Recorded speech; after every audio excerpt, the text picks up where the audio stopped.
Assalamualaikum warahmatullahi wabarakatuh. Oke teman-teman, perkenalkan nama saya Muhammad Adi Apriyadi.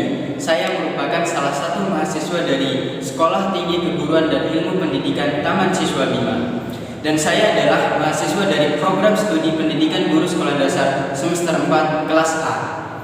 Nah teman-teman, adapun tujuan saya membuat video ini yaitu untuk memenuhi tugas UTS dari mata kuliah evaluasi pembelajaran yang diampu oleh dosen Rusli NPD.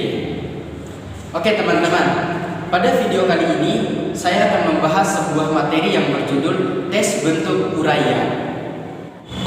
Nah teman-teman, apa sih tes uraian itu? Tes uraian adalah butiran soal yang mengandung pertanyaan atau tugas yang jawaban atau pengerjaan soal tersebut harus dilakukan dengan cara mengekspresikan pikiran peserta secara naratif. Nah teman-teman, yang selanjutnya adalah apa sih keunggulan daripada tes bentuk uraian ini? Nah, keunggulan daripada tes uraian ini adalah yang pertama, pembuatannya mudah dan cepat. Yang kedua, dapat mencegah timbulnya spekulasi oleh peserta ujian. Yang ketiga, dapat mengevaluasi dan mengukur tingkat kedalaman penguasaan peserta ujian dalam memahami materi yang ditanyakan dalam tes tersebut. Yang keempat, memacu peserta didik untuk mengemukakan pendapat. Yang kelima, peserta ujian tidak menerka-nerka.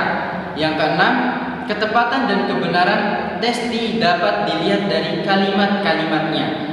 Yang ketujuh, menghemat waktu dalam penyusunan pertanyaan. Yang terakhir adalah tidak membutuhkan fasilitas yang banyak. Nah, jadi itulah keunggulan daripada tes uraian teman-teman. Namun, di balik keunggulan tes uraian, ternyata tes uraian ini memiliki kelemahan juga teman-teman. Apakah kelemahannya? Kelemahannya adalah yang pertama, materi yang dicakup tidak luas. Yang kedua, cara mengoreksi jawaban soal tes uraian cukup sulit dan dibutuhkan waktu yang cukup lama.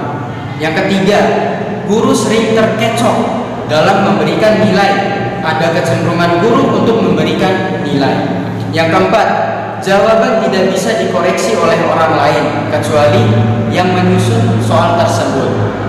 Yang kelima adalah daya ketepatan mengukur atau validitas dan daya kestabilan mengukur atau reliabilitas yang memiliki tes uraian rendah sehingga kurang dapat diandalkan sebagai alat mengukur hasil belajar yang baik.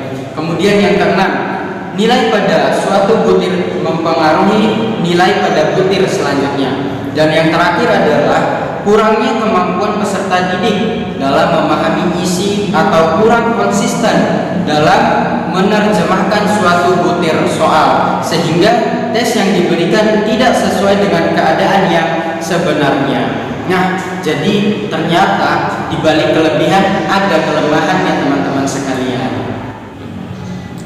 Nah, teman-teman, yang selanjutnya adalah langkah-langkah untuk menyusun tes bentuk uraian. Nah, dalam pembuatan tes bentuk uraian ini ternyata memiliki langkah-langkah. Langkah-langkah yang pertama adalah kita menentukan tujuan daripada tes. Nah, sebelum kita menyusun soal, kita tentukan terlebih dahulu apa tujuan dari pembuatan tes tersebut. Kemudian yang kedua menyusun kisi-kisi tes dengan cermat. Nah, jadi sebelum kita membuat soal tes, kita harus menyusun kisi-kisi terlebih dahulu teman-teman. Kemudian yang ketiga, penulisan butir soal. Kemudian yang keempat adalah penelaahan soal tes uraian. Nah, jadi itulah langkah-langkah untuk menyusun tes uraian teman-teman. Nah teman-teman, jadi itulah materi singkat tentang tes bentuk uraian yang bisa saya sampaikan. Nah, lebih dan kurangnya saya mohon maaf. Wabillahi taufiq wal hidayah. Wassalamualaikum